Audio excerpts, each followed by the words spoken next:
Tu sí que m'estimes, Berta.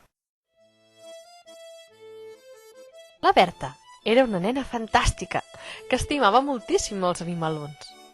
A casa seva hi vivien una gata, un cadellet de gos, una canària i un peixet de colors. Tots s'estimaven de debò.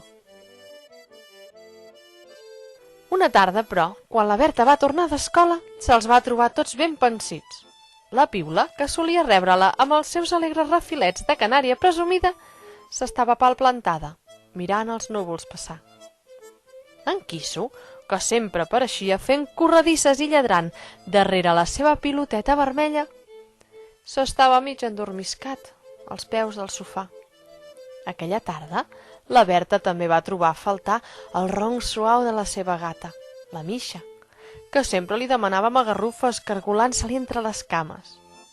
Fins i tot en Tip, el peixet de colors, semblava trist, quan totes les tardes es remenava content dins l'aquari, esperant que la Berta hi expulsés una mica del seu menjar.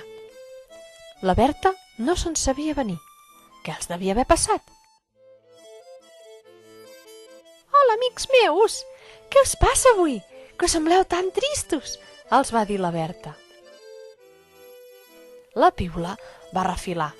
«La Misha i el Quisso, que s'han barallat!» El Quisso es va aixecar i va respondre. «Tu calla, que ja hi has dit prou avui. Saps, Berta, aquesta piula es posa sempre on no la demanen». «Jo només li he donat la raó a la Misha, que la tenia!» va dir tota enfadada l'ocelleta. El peixet també va dir-hi la seva des de l'aquari. «Ja està bé, ja n'hi ha prou. Per què no aneu a barallar-vos fora, n'hi ha que volem estar tranquils en aquesta casa?» La gata es va acostar sigil·losament a les cames de la Berta, tot buscant una carícia.